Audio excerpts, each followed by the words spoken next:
Ladies and gents, welcome back to another video. Today, we're going to be looking at the price of Bitcoin. And on top of this, more importantly, Solana has pumped to $99 today. So I'm going to be giving a prediction on what I think is going to happen to Solana. And yes, guys, Bart Simpson is back. I know. This is actually a pattern that works, okay? Bart and his family overall are pretty accurate in predicting the future, but yeah, this pattern seems to work in TA too, so I'll get into that and much more in today's video. We have some breaking news to cover about the ETFs, which is not bad at all. So we'll get into the ETF news, explain why it's so important and what all of these terms mean. So bear with me for that. Watch until the end of today's video to get all the info as possible. We have some on-chain analysis to cover too. This particular chart is pretty interesting. And guys, as you know, I'm trying to hit 30,000 subscribers by the end of this year. And if we can hit 29.3K today, we would be on track on achieving this target. So ladies and gents, for today and the upcoming days, make sure to smash up the like button and subscribe if you haven't already.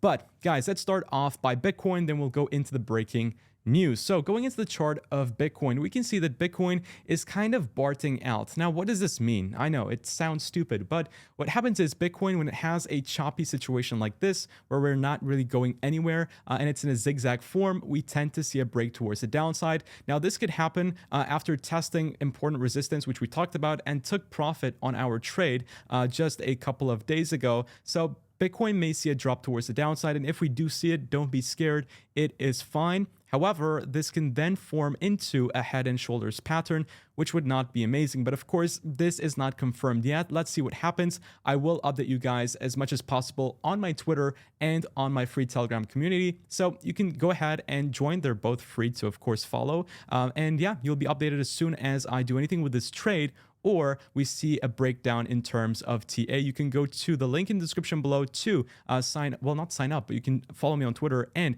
join my free alpha community on Telegram. And if you are looking for a place to trade, you can head over to Bitflex and use this link to get up to $68,888 worth in prizes. Don't forget to redeem your flex points for a cool prize before Christmas in the next 7 days, because they will be reset and renewed, I believe, in the next 7 days. Hopefully, I can reach the goal for this Trezor. That would be amazing. And I will do a live purchase if we can hit 14,000 flex points. But that's my basic analysis for Bitcoin. Nothing too much after yesterday's video. Yesterday's video was very insightful going into the Bitcoin TA overall. So make sure to watch that if you want a more in-depth analysis over on Bitcoin. But Solana, ladies and gents, this is the hot topic right now.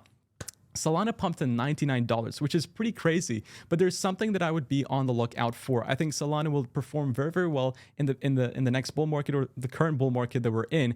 That would be better to say. And look, we've pumped from $9 all the way to actually $99 within a year. And I can show that to you on the CoinMarketCap price history. It's pretty insane. Like, I'm super proud of what the crypto industry was able to do in the last year, from literally the bottom of the trenches we were able to come back up into a 10x on a high blue chip market cap like Solana. But the thing that I would be looking out for is this massive bearish divergence on the daily chart. And honestly, I wouldn't be looking to shorting it. You could if you want over on Bitflex too, but honestly, it's just the trend is your friend. And in bullish trends, it's never a good idea from my experience to be shorting altcoins, especially because it is a bit more riskier, right? There is more risk involved, but do expect a small correction towards the downside. And if we do end up seeing it, it may be just a better time to be accumulating some more Solana. So that's what's going on with Solana. And something more to point out is that FTX or Alameda Research, they still hold a lot of Solana tokens. So if you are an investor in Solana, maybe that is something to just be careful of. The reason why we're pumping so much is because of crypto airdrops being a massive topic. You can see over on Google Trends that crypto airdrops have been surging across the world in terms of search volume. That's why tokens like Injective, Solana, Caspa have been pumping a lot. But the issue with airdrops is a lot of airdrop farmers farm for these tokens. And what they do is it's just with the intention of selling to the market, which creates a lot of selling pressure overall. So yes, it's kind of an opportunity cost. The price of the token, the initial token goes up, but then because you have a lot of sell-offs in these, sub projects, it's usually not good for the growth of the ecosystem. But just something to keep in mind. But going into the breaking news, right? We had the SEC that met up with all the Bitcoin ETF issuers last night to remove any reference to in-kind redemptions from their filings to cash creates only. Now, what does this mean? And this has been approved and everybody has signed to this. Well, what this means is now in an in-kind redemption, what you see when someone wants to redeem their ETF, let's say, for example, I go to you, right, and I have some Bitcoin ETF, some Bitcoin spot ETF, and I want to kind of cash out or redeem it, right? That's the terminology used. Now, I would be receiving Bitcoin because that's the underlying asset when I decide to redeem. However, in a cash creates only situation, instead of receiving actual Bitcoin, you would be receiving cash instead. Now, that is an issue because we tend to compare the Bitcoin spot ETF listing with the BlackRock listing of gold back in the day, which led to gold's price surging.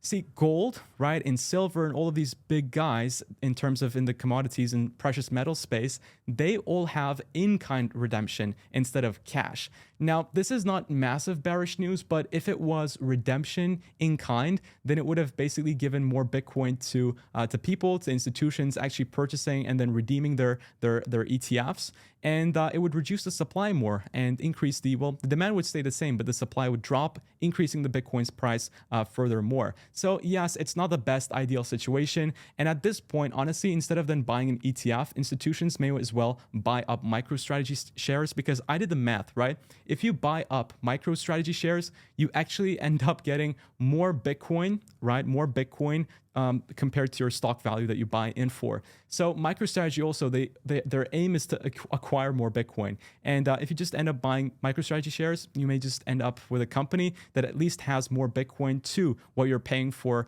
in comparison to an ETF. So this may be a better route to go for if you're an institutional investor. Of course, nothing in this video is financial advice, but this makes sense to me more than buying an ETF, which you can't redeem for a physical Bitcoin anyways. Now, there's also updated information in El Salvador. You guys remember there was a $1 million Bitcoin or USDT worth of donation that they created in order to get a citizenship in El Salvador. Now they've kind of made it so that any donation you will be classified, but I don't know, there is not real classification here of what the number is, how the process works, but just interesting overall. The idea of Bitcoin adoption is growing, and more importantly, ladies and gents, we're seeing that the Argentinian government said that Bitcoin can eliminate the central bank and be used as a legal tender in contracts. Now, that is one massive economy of a country, the biggest as an economy of countries actually using Bitcoin to bring out something like this. So the adoption is growing in third world countries. It's going to be massive. And after the halving, after the ETF, with people using it in their national treasuries or using Bitcoin overall, things are going to get crazy. There's going to be a supply shortage like we discussed in yesterday's video, and there's going to be so much demand. So the price is ultimately going to increase drastically. And that's what I'm looking for crypto and Bitcoin overall. It's going to be crazy next year. I think ending off 2023, we can be confident that 2024 is probably going to be the greatest year for crypto yet. That would be fabulous. But ladies and gents, just to end off the video, if you do leave your altcoins that you want DaVinci to have a look at tomorrow, by at least in the next couple of hours, it would be amazing, and I can show it to him to see what DaVinci has in his mind about these altcoins. But guys, that's pretty much it for today's video. Make sure to leave a like and subscribe. And guys, Merry Christmas, but I will be seeing you anyways. But if you're, it's the festive season, and enjoy time with family, and I will see you guys in the next video very soon, guys. So everyone, take care, have a nice day, and bye-bye.